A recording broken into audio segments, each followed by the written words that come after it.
Invités sur BFM pour parler de la situation actuelle en France et de la façon dont ils vont dégager le gouvernement de Bayrou, les journalistes en face de lui ont voulu se le faire, mais ils ont tout de suite regretté de l'avoir invité. Il les a pliés un par un, chacun leur tour. Restez bien jusqu'à la fin pour voir Manuel Bompard tacler Jean-Philippe Tanguy qui était juste en face de lui. D'abord, qu'est-ce que vous répondez à Othman Nasrou qui vous dit à l'instant que vous n'appartenez plus au champ républicain? Écoutez, monsieur Othman Nasrou appartient à un parti qui s'appelle Les Républicains, et qui est aujourd'hui dirigé par un homme qui disait, par exemple, il y a quelques mois, qu'il y avait des Français de papier, ou qu'une partie de la population française était en régression vers des origines ethniques. Je reprends ces termes. Je ne crois pas avoir beaucoup de leçons de républicanisme à recevoir de sa part. Pour le reste, monsieur Nasrou n'a rien trouvé de mieux, je crois, pour masquer ses propres responsabilités dans la situation difficile que connaît le pays aujourd'hui, que de s'en prendre à la France insoumise. J'ai l'impression que c'est un peu le lot quotidien de tout le monde. Je rappelle que depuis à peu près 30 ans dans ce pays, la famille politique à laquelle il appartient a gouverné à peu près pendant 20 ans. Et on en est là aujourd'hui. Donc vous voyez, la France insoumise, elle n'est pas responsable de cette situation. Moi, je ne suis pas venu, si vous voulez, ici pour commenter les déclarations politiciennes des uns et des autres.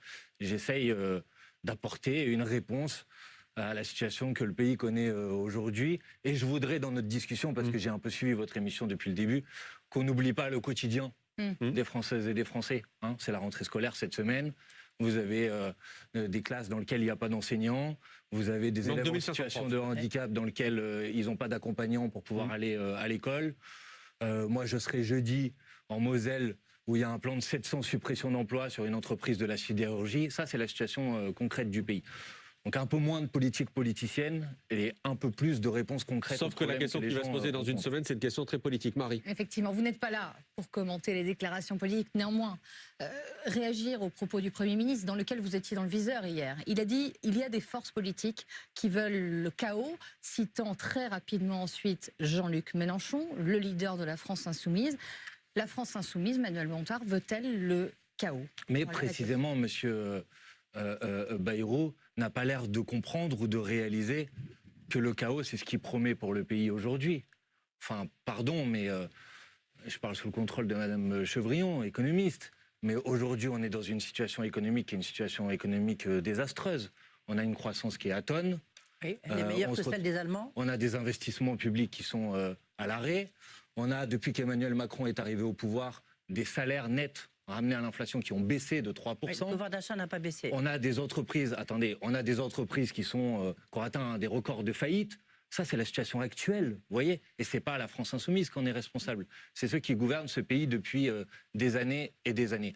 Donc la rhétorique qui consiste à dire c'est moi ou le chaos, je pense qu'elle est vraiment irresponsable. Ce qu'il vise, c'est votre appel à participer aux manifestations du 10 septembre prochain, tout bloquer, bloquer tout le pays, bloquer la France. Ce qu'il vise aussi, c'est votre non-souhait de se rendre à ces consultations. Mais madame, il faut c'est votre volonté de destituer Emmanuel Macron? Je vais y venir sur tous ces points, je les assume complètement. Premièrement, on va commencer par ce qui me paraît être le plus anecdotique. Monsieur Bayrou, il faut le dire, fait quelque chose, pour une fois, de bien. Il demande la confiance aux parlementaires. Je rappelle que ça fait depuis 5 ans qu'aucun gouvernement macroniste n'a demandé la confiance à l'Assemblée nationale. Vous saluez cette décision? C'est bien qu'un gouvernement vérifie s'il y a une majorité de députés pour appuyer sa politique. Bon. Ensuite, il discute avec des formations politiques qui l'espèrent convaincre de voter la confiance. Ce n'est pas le cas de la France insoumise. Il a invité tout le monde, il n'a pas invité que celle qui allait voter la confiance. Mais vous savez très bien que la France insoumise ne votera pas la confiance pour M. Bayrou. Nous combattons sa politique. Nous combattons sa politique depuis le premier jour. Le Parti socialiste, mais madame, ira si M. Bayrou, et ne votera pas. Si M. Bayrou voulait discuter, franchement, soyons pas hypocrites, il n'aurait pas attendu la fin de la session parlementaire à l'Assemblée nationale pour présenter ses propositions et pour nous empêcher d'en discuter. Donc il faut pas faire semblant en fait. Donc nous on est cohérents sur ce sujet. Nous n'avons pas l'intention de donner notre confiance à M. Bayrou. On va pas faire semblant qu'on est capable ou qu'on est en capacité de s'arranger avec lui, parce qu'on ne s'arrangera pas avec lui. Pour une raison simple, c'est que les propositions, le budget qu'il propose, l'orientation politique et économique qu'il propose pour le pays, de mon point de vue, elle nous amène dans le mur. Et donc nous, on pense qu'il faut faire les choses de manière radicalement différente. Et après, c'est la démocratie. C'est aux Françaises et aux Français de choisir entre les différentes orientations politiques qui sont sur la table. Manuel Bompard. Ça, c'est à propos du rendez-vous. Quant au reste, oui, évidemment qu'il faut se mobiliser le 10 septembre prochain.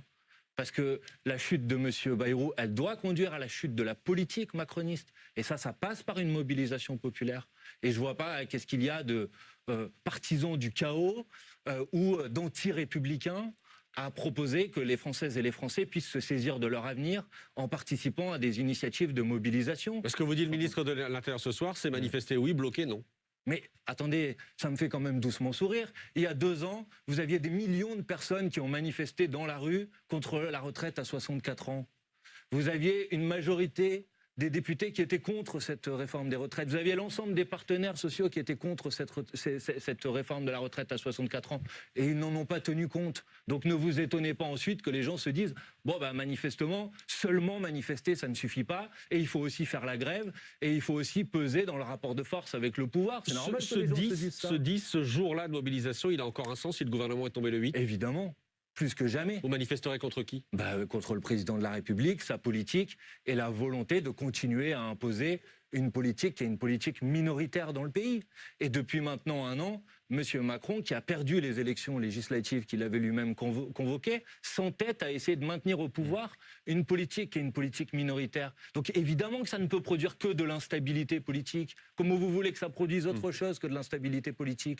Enfin, nous sommes en démocratie. Les gens ont voté. Ils ont battu la politique d'Emmanuel Macron et ils cherchent à le maintenir au forceps au pouvoir. Évidemment que ça ne peut pas durer. Bompard, justement, vous voulez parler du quotidien des Français, allons-y. Vous êtes pour le retour à la retraite à 62 ans ? Oui, évidemment. Vous êtes pour l'augmentation du SMIC ? Oui. Mais pourquoi ne pas soutenir la candidature d'Olivier Faure à Matignon ? Il dit que c'est ce qu'il va appliquer, justement, s'il est nommé à Matignon. Pourquoi, d'avance, vous dites, le gouvernement Faure, les socialistes, c'est non. Si ce n'est pas un gouvernement, s'il n'y a pas un LFI à la tête du gouvernement, ce ne sera pas notre gouvernement. Mais qui a dit ça ? Nous ne soutiendrons aucun autre gouvernement que le nôtre. Jean-Luc Mélenchon. Oui, le nôtre, oui. Mais dans le nôtre, il y a les socialistes. Le nôtre, c'est le gouvernement de la coalition politique dans laquelle on a été élu l'année dernière. Vous soutenez le projet de budget du Parti socialiste ? Je ne vais pas vous dire ça. Non. Je vais être très précis. Vous venez de dire, pardonnez-moi de vous le dire, 2 choses qui sont inexactes. Dans le programme qu'a proposé Olivier Faure au nom du Parti socialiste, il n'y a précisément pas l'abrogation de la réforme des retraites. Tout à l'heure sur ce plateau, il y a la suspension, mais tout à l'heure sur ce plateau, il nous a redit qu'il était favorable au retour à la retraite à 62 ans. Mais bon, moi, écoutez, je m'y retrouve plus, moi. Si le samedi, il dit suspension et le lundi, il dit abrogation, je ne vais pas m'en sortir. Quant à l'augmentation du SMIC, elle ne figure pas dans les propositions qu'a mis Olivier Faure sur la table. Et précisément ce que nous disons, et ce qu'a dit d'ailleurs Mathilde Panot encore ce matin à la télévision, c'est que nous, évidemment, que nous ne pouvons pas soutenir un gouvernement qui ferait une autre politique que celle sur laquelle nous avons été élus il y a 1 an. Mais excusez-moi, mais je sais pas, ça devrait quand même être la base politique. Vous faites campagne sur un programme, mais 1 an après, le programme il n'existe plus, on le déchire, on le jette à la poubelle. Mais madame, les compromis se font à l'Assemblée nationale. C'est-à-dire vous avez un gouvernement et ce gouvernement il vient, il amène son programme et ensuite il y a des débats parlementaires. Ce que vous dit Olivier Faure, c'est que ce sur quoi vous êtes mis d'accord il y a 1 an ne passerait pas aujourd'hui à l'Assemblée. Non, ce que dit Olivier Faure, il faut être un peu honnête, c'est que je l'ai entendu tout à l'heure sur le plateau, il n'y a plus d'accord programmatique possible avec la France Insoumise. Qu'est-ce que ça veut dire concrètement ? Ça veut dire qu'il a pris le programme du nouveau Front Populaire sur lequel nous avons été élus devant les électrices et les électeurs l'année dernière, il l'a déchiré et il le met à la poubelle. Et vous voulez que... Il dit le contraire, je lui dis non, je le mets pas à la poubelle. En blanc, mais ça c'est pas possible. Enfin écoutez, donc bon, mais après sincèrement, parlons franchement. Moi, je vais pas commenter toutes les hypothèses les plus loufoques les unes que les autres, jouer le jeu du casting avec 6 personnes qui défendent des options politiques tout à fait différentes, mais il faudrait dire lequel serait acceptable, lequel serait pas acceptable. Oui. Attendez, moi je vais être très clair. Je pense que la solution pour débloquer le problème dans lequel on est confronté aujourd'hui, elle passe par le départ du président de la République et par l'organisation d'une nouvelle élection présidentielle. Même pas par une dissolution. Mais non, une dissolution, on l'a fait l'année dernière. Monsieur Macron n'a pas respecté le résultat. Pourquoi vous voulez qu'il respecte le résultat cette fois ? Donc évidemment, et vous l'avez vu comme moi, je ne suis pas le seul à dire ça, il y a des gens qui sont d'avis politiques très différents du mien. J'ai vu tout à l'heure sur votre plateau Mme Pécresse, la présidente de la région Île-de-France. Mais ça, c'est pas le chaos. C'est pas une amie de la France Insoumise. Bon, ça, c'est pas le chaos, Manuel Bompard, précisément. Mais non, précisément, c'est l'inverse. C'est permettre d'avoir un moment de respiration démocratique du pays, qui permette ensuite aux Françaises et aux Français de choisir entre les différentes options politiques sur la table. Et ça permet de ramener de la stabilité. Parce que moi, je veux bien, mais sinon, c'est quoi le sort qu'on nous propose? Que tous les 3 mois, on fasse tomber un gouvernement et qu'on change, et puis qu'après, encore pendant un mois, on discute pour savoir qui va être Premier ministre, etc. Ça, c'est pas le chaos, ça? Donc vous êtes vous-même lassé de renverser les gouvernements les uns après les autres? Mais c'est pas que je suis lassé de renverser les gouvernements, c'est que les gens, ils ont le droit de pouvoir choisir la politique qu'ils ont envie que le pays mette en place, tout simplement. Et la dissolution, elle ne réglera pas cette question. Alors j'ai entendu le président de la République dire « j'ai été élu pour 5 ans ». Tout à fait. Et souvent, on m'objecte cet argument. Très bien, mais l'année dernière, quand les gens ont voté aux élections législatives, ils ont élu des députés pour 5 ans aussi, non? Non? Et pourtant, ça ne vous choque pas qu'on envisage l'hypothèse d'une dissolution de l'Assemblée nationale? Alors pourquoi ce qui est vrai pour les parlementaires ne pourrait pas être vrai pour le président de la République? Est-ce qu'on franchirait pas une étape de plus? Quelque chose qu'on n'aurait jamais testé pour le coup depuis le début de la Ve République. Oh ben c'est pas vrai, on l'a déjà testé. Là aussi, le président de la République, dans une interview... renverser un président? Non, attendez. Le président de la République, il y a quelques semaines, dans une interview, se comparait au général de Gaulle. Alors moi, je ne suis pas partisan de la politique du général de Gaulle. Mais quand le général de Gaulle avait perdu un vote devant les Françaises et les Français, il en avait tiré les conséquences. Je parlais de la destitution telle que vous la voulez. Ah ben si M. Macron ne veut pas être destitué et préfère démissionner, ça me convient parfaitement. Mais, excusez-moi, il y a eu des gens qui, parfois, même si au nom de l'idée qui se faisait du pays, comprenaient qu'ils étaient devenus en quelque sorte un obstacle à l'avancée du pays et qui ont tiré et qui assumaient leurs propres responsabilités. Je ne vois pas ce qu'il y a de chaotique à proposer qu'on organise une élection et que les gens tranchent. Petite parenthèse quand on parle de la destitution, parce que vous le confirmez, vous allez bien déposer une motion de destitution. Je peux même vous dire que le 9 septembre, au lendemain de la chute de François Bayrou, qui, tout le monde le sait, est inéluctable aujourd'hui, nous redéposerons une motion de destitution. Et vous pouvez nous dire aussi qu'elle n'a aucune chance de passer ou pas? Mais alors ça, vous savez, Maxime Zvitek, ça me fait un peu sourire parce que je me rappelle, il y a 2 semaines à peu près, je fais une interview avec M. Daré. Et à l'époque, on disait, nous les Insoumis, nous allons déposer une motion de censure immédiate. Et on me disait, mais ça n'a aucune chance de passer, vous êtes les seuls à défendre ça.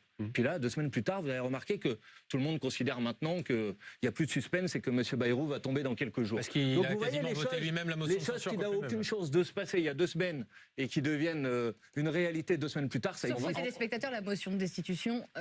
C'est 2 tiers de l'Assemblée, 2 tiers du Sénat et 2 tiers de l'autre. Ça doit passer par les fourches codines de la Commission des lois. Je ne vous dis pas que c'est facile. Et du bureau du président. Je ne vous dis pas que c'est facile, mais j'observe que de plus en plus de figures dans le champ politique aujourd'hui considèrent que c'est la solution. J'observe que dans un de vos sondages, c'est un coup de com' des Insoumis une nouvelle fois. Oui, mais en fait, les Insoumis, dès qu'on fait quelque chose, c'est immédiatement dénigré. Et puis quelques mois plus tard, finalement, tout le monde se rallie à cette position. Donc je forme le vœu que ça soit la même chose sur la démission ou la destitution du président de la République. D'ailleurs, j'observe que dans un de vos sondages que vous avez commandé vous-même, je crois que c'est 67% des Français qui sont favorables à la démission du président de la République. Donc moi, si c'est une position isolée, une position qui est soutenue par 67% des Français, moi, ça me va. En tous les cas, ce qu'on peut dire, c'est quand même l'arrivée de la France insoumise, ça fait peur à nos partenaires européens, ça nous fait peur notamment au marché financier. Qu'est-ce que vous pouvez dire pour les rassurer? L'autre jour, vous avez été parlé devant des chefs d'entreprise à l'occasion de la REF, les rencontres des entrepreneurs de France. Et il y a un dialogue qui s'est instauré. Vous-même, vous avez dit c'est un peu la première fois que je parle devant des chefs d'entreprise. Non, devant le MEDEF, j'ai dit. Devant le MEDEF. Pas devant les chefs d'entreprise. Je rappelle que le MEDEF ne représente pas toutes les entreprises de France. Absolument, non, ça représente une partie importante, mais une partie. Qu'est-ce que vous pouvez dire au marché financier, aux partenaires européens, pour dire mais non, nous, on est capable de gouverner sans forcément que ça soit le chaos? Mais précisément que c'est la logique politique et économique à l'œuvre qui nous amène dans le chaos. Enfin, Madame Chevrillon, le budget de cette année, il a divisé la croissance par 2. Par rapport aux prévisions de croissance de l'année dernière, on est à 0,7. Il y a Donald Trump aussi qui est responsable. Attendez. On est à 0,7. On annonçait plutôt 1,4 s'il n'y avait pas eu le budget de cette année. Pourquoi? Pour une raison simple, très simple, que tout le monde va comprendre. C'est que quand vous avez une politique de baisse du pouvoir d'achat des Françaises et des Français, quand vous avez une politique de baisse des investissements publics, ça produit de la récession économique. Ça produit de la récession économique. Pourquoi? Parce que les gens peuvent moins consommer. Donc vous allez avoir, vous l'avez eu pendant l'été, dans les restaurants, les gens ne prennent pas de dessert parce qu'ils ont moins les moyens. Ils vont plus chez le coiffeur, ils vont pas au cinéma. Et donc vous vous retrouvez avec des entreprises, des artisans qui en fait ont moins de clients, que la consommation populaire elle est plus basse. La moitié du PIB en France, est tirée par la consommation populaire. Si vous avez une politique de baisse de la consommation populaire, eh ben évidemment que ça se traduit par des difficultés économiques. Mais en même temps, vous êtes d'accord, il faut quand même faire des économies. On se retrouve quand même avec un niveau d'endettement. Et surtout, à la limite, le niveau d'endettement, bon, c'est un truc. Mais surtout, c'est qu'il y a des intérêts. Il y a des intérêts à payer. Non, mais il y a des intérêts à payer. Ça, c'est une réalité tangible qui tombe tout le temps. C'est vrai. Madame Chevrillon, soyons honnêtes pour dire la vérité aux gens qui nous écoutent, parce que moi je ne suis pas d'accord avec le catastrophisme que M. Bayrou essaye. Donc vous n'êtes pas d'accord même avec le constat? Non, attendez. Il y a des intérêts de la dette, vous avez raison. Disons la vérité. La charge de la dette aujourd'hui, elle paye moins cher. La France, elle subit moins la charge de la dette aujourd'hui que ce que c'était à la fin des années 90 et au début des années 2000. Parce que les taux d'intérêt... Non, mais disons la vérité. Parce que les taux d'intérêt sont plus faibles. La France aujourd'hui... elle emprunte moins cher que les États-Unis d'Amérique. Donc tout va bien. Je ne dis pas que tout va bien. Évidemment qu'il y a un déficit important. Mais pourquoi y a-t-il un déficit important? Pour quelles raisons? Pourquoi il y a un déficit important? Est-ce que vous savez que si, depuis qu'Emmanuel Macron est arrivé au pouvoir, on était resté au même niveau de recettes en pourcentage du PIB aujourd'hui en France, le PIB serait c'est une raison le déficit serait inférieur. Attendez, si je veux terminer ma démonstration. Si le pourcentage de recettes était resté au même niveau quand Emmanuel Macron est arrivé au pouvoir, aujourd'hui, le déficit en France serait inférieur à 3% du PIB. Depuis qu'Emmanuel Macron est arrivé au pouvoir, le problème, c'est pas l'explosion de la dépense publique. Le problème, c'est la perte de recettes pour l'État. Pourquoi? Parce qu'Emmanuel Macron a fait des cadeaux aux grandes entreprises, a fait des cadeaux aux plus riches, et que contrairement à la FAB, attendez, sur ce point-là précisément, pas que, vous parlez systématiquement des grandes entreprises, des grandes fortunes, etc. Pas que tout l'argent qui a été dépensé, par exemple, au moment des crises, Covid, inflation, guerre en Ukraine, etc., c'est aussi de l'argent qui est allé aux PME, c'est aussi et ces PME, elles emploient des personnes qui nous regardent ce soir. C'est pas que les plus grands, les plus riches, c'est pas vrai. Est-ce que oui ou non, Emmanuel Macron a supprimé l'impôt de solidarité sur la fortune? Est-ce que oui ou non, Emmanuel Macron a multiplié dans la continuité des gouvernements précédents. Bien sûr, mais dans le tableau, il faut tout dire. Oui, mais c'est ça le cœur aujourd'hui de ce qui manque au budget de l'État. C'est la perte de recettes. Et personne ne le dit. Sur tous les plateaux de télévision, on nous dit on dépense trop, il faut faire sur les dépenses, il faut faire sur les dépenses. Mais vous ne dites jamais que l'État s'est volontairement appauvri et que maintenant on vient voir les Françaises et les Français et on leur dit c'est à vous de payer la facture. Sur le volume d'économies réclamé par François Bayrou, sur le constat, c'est 44 milliards d'euros. Le Parti socialiste a proposé son contre-budget, établi aux alentours de un peu plus de 22 milliards d'euros. Est-ce que là-dessus, vous dites, c'est OK ou c'est encore trop ? Trop non, mais il faut proposer des nouvelles recettes. Le Parti socialiste, si j'ai bien compris son projet, propose de proposer des nouvelles recettes. La taxe Zuckman, par sur ce point-là, évidemment, 2% sur les patrimoines de plus de 100 000. La taxe Zuckman, la première fois qu'elle a été votée à l'Assemblée nationale, elle a été votée, déposée par une députée de la France Insoumise. Donc je ne vais pas vous dire aujourd'hui que je suis plus d'accord. Vous avez entendu les arguments, les contre-arguments de François Bayrou. Oui, mais il n'y en a aucun qui est valable, Madame Chevrillon. Sur les conventions fiscales, le fait qu'on ait signé 126 conventions fiscales justifie le Premier ministre. Madame Chevrillon, s'il vous plaît. Pardon, mais c'est pas parce que M. Bayrou dit quelque chose que ça devient une vérité. M. Bayrou dit on a signé des conventions fiscales et donc l'exit tax, puisque c'est de ça dont il parlait, c'est-à-dire un dispositif qui consiste à dire que si les gens partent, ils vont continuer à payer de l'impôt en France, c'est impossible. Mais c'est faux ce que dit M. Bayrou. Une exit tax a déjà existé en France. C'est M. Sarkozy qui l'avait mis en place. Absolument. Elle n'était pas inconstitutionnelle. Qu'est-ce que c'est que cette histoire ? Non, mais c'est pas la taxe Zuckman, c'est différent. Vous êtes non, mais c'est un dispositif qui vient. Attendez, essayons d'être clairs pour les gens qui nous écoutent. La taxe Zuckman, c'est l'idée de dire que les gens qui ont plus de 100 millions d'euros de patrimoine doivent au moins payer 2% d'impôts. Enfin, j'ai fait quelques calculs pour vérifier vite fait. Vous savez qu'en moyenne, pour les Français, par rapport à leur patrimoine, ils ont à peu près 7% d'impôts par rapport à leur patrimoine. Et ça pose un problème qu'on dise que les ultra-riches doivent payer au moins 2%. C'est confiscatoire, ça, c'est scandaleux. Ça n'a pas de sens. Donc votre solution pour les arguments de M. Bayrou, ils n'ont pas de sens sur ce sujet. Ils sont faux. C'est surtout des recettes supplémentaires. Vous ne feriez aucune économie. Évidemment qu'on peut faire des économies, mais où dites-nous. Je sais pas, par exemple, il y a 211 milliards d'aides aux entreprises. Alors, Madame Chevrillon va dire oui, ça compte beaucoup de choses, etc. Oui, Madame Chevrillon, ça compte beaucoup de choses. Elle aura raison. Oui, mais ces 211 milliards sont quand même de la manque à gagner pour les recettes de l'État. Donc là, vous reprenez les 211 milliards, par exemple. Les 211 milliards. Il y a par exemple la niche fiscale la plus coûteuse en France aujourd'hui, c'est le crédit impôt recherche. Bon, on peut peut-être concentrer le crédit impôt recherche pour qu'il serve vraiment à faire de la recherche et pas qu'il soit un effet d'aubaine pour des grandes entreprises comme Sanofi. Pardon, j'ai déjà eu ce débat sur un plateau une fois, qui capte du crédit impôt recherche, mais qui diminue le nombre de chercheurs en France. Le crédit d'impôt pour les particuliers, par exemple. Vous y touchez ou pas ? pas? Évidemment. Ah bon? Donc les gens qui emploient des particuliers... Mais alors, vous m'avez demandé si vous y touchez. Est-ce que vous faites quoi? Vous réduisez le nombre de professions qui peuvent être concernées? Vous le plafonnez. Et qu'évidemment que quelqu'un qui vient donner un petit coup de main à domicile ou pour une personne âgée, c'est pas à ces personnes-là qu'il faut s'en prendre. Mais quand vous avez des gens qui ont un patrimoine immense, qui ont des ressources immenses, et pour qui ça devient un effet d'aubaine, parce que dans leur château et dans leur villa, ils embauchent 15 personnes et qui bénéficient d'un crédit d'impôt sur ce sujet, pardonnez-moi, c'est choquant. Qu'est-ce que vous répondez à ceux qui disent qu'immédiatement, quand on réduit ce crédit d'impôt sur les particuliers, l'emploi de particuliers effectivement à domicile, on a une hausse du travail au noir? Mais enfin, ça, c'est un argument qu'on ne peut pas entendre, Monsieur Daré. Alors, parce que les gens, grillent les feux rouges, vous allez supprimer les feux rouges. Enfin, qu'est-ce que c'est que cette histoire? Donc non, pardon, c'est pas un argument qui est entendable. C'est pas parce que les gens ne respectent pas la loi qu'il faudrait supprimer la loi. Ça, je pense qu'on peut pas l'entendre. Donc vous économisez combien? Attendez, moi je vais. Vous inquiétez pas. Notre contre-budget, on l'a déjà présenté l'année dernière. Donc vous verrez dans les prochains jours, on vous présentera un contre-budget complet. Vous m'avez demandé s'il est possible de faire des économies. Je vous ai donné quelques exemples sur lesquels on peut faire des économies. Mais le cœur aujourd'hui de ce qu'il faut faire, c'est les recettes. C'est évidemment des recettes nouvelles. Attendez, en termes de recettes. Et moi, je vous dis qu'il faut aussi des dépenses. Parce que si on veut résoudre le problème de la croissance atone dont j'ai parlé, de la récession économique, il faut de l'investissement public. Il faut de l'investissement public. Enfin, on parlait de quotidien. Vous savez, moi, je suis député de Marseille. Aujourd'hui, dans les Bouches-du-Rhône, la rentrée, elle a été reportée d'une journée. Parce qu'il y a des intempéries. Donc, le changement climatique, c'est une réalité. Est-ce qu'on n'a pas besoin d'investissement public massif pour adapter nos infrastructures au changement climatique ? Là, vous avez aujourd'hui des parents qui sont retrouvés du jour au lendemain dans la difficulté. Ils sont obligés de garder leurs enfants à la maison. Donc, pour la transition écologique, il faut des investissements massifs, de l'investissement public. Et ces investissements-là, quand vous les mettez sur la table, ils profitent à l'économie réelle.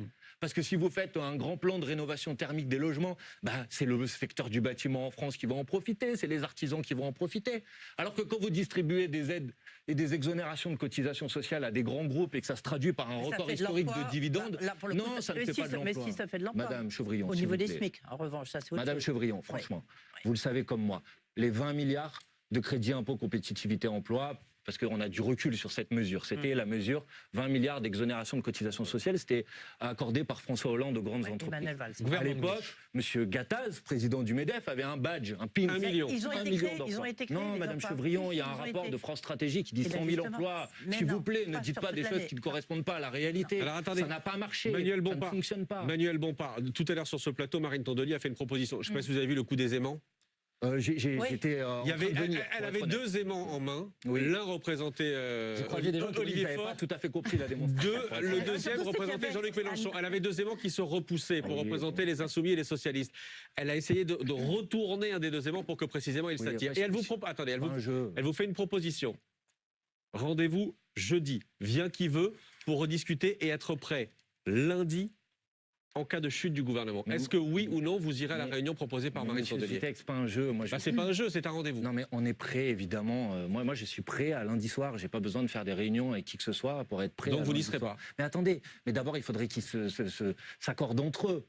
Marine Tondelier, elle dit ça, et juste avant, Olivier Faure, il dit pas question avec les Insoumis. Donc moi, je vais pas à une réunion. Essayez de vous rabibocher, vous le voyez bien. Oui, mais bon, je vais pas à une réunion pour que la moitié des gens me disent en fait, vous n'êtes pas invités. Vous voyez. Vous êtes prêts, excusez-moi, mais j'essaye d'être un peu cohérent, quoi. Donc vous n'y serez pas. Vous n'y serez pas. Je n'ai même pas vu cette proposition de réunion, mais moi je n'ai pas l'intention d'aller participer à une réunion dans laquelle je ne suis pas le bienvenu. Je sais pas, dans la vie, je pense que les gens qui sont autour du plateau, s'il y a quelqu'un qui les invite, mais qu'il y a un autre invité qui leur dit qu'il n'a pas envie de les voir, je pense qu'ils vont pas au rendez-vous. Marine Tondelier a dit que c'était ouvert à tout le monde. Oui, Marine Tondelier, oui, mais Olivier Faure, il n'a pas dit ça. Donc qui s'accordent entre eux. C'est eux et vous en fait. Non, mais puisqu'ils semblent faire la même proposition, mais ils disent pas la même chose. Donc, juste accordez-vous entre vous. Mais franchement, je pense qu'on est à un moment du pays qui nécessite d'essayer de proposer des options politiques sur la table, qui sont des options politiques claires, crédibles, où on comprend des choses aux réponses aux questions que vous posez. Et moi, je crois que c'est assez clair ce que je propose. C'est-à-dire que je pense que si M. Bayrou tombe, la question qui est posée, c'est celle du départ du président de la République. Et si le président de la République, il y a une élection présidentielle anticipée, ensuite, c'est la démocratie. Vous savez, les gens... Vous semblez totalement écarter l'hypothèse d'une dissolution.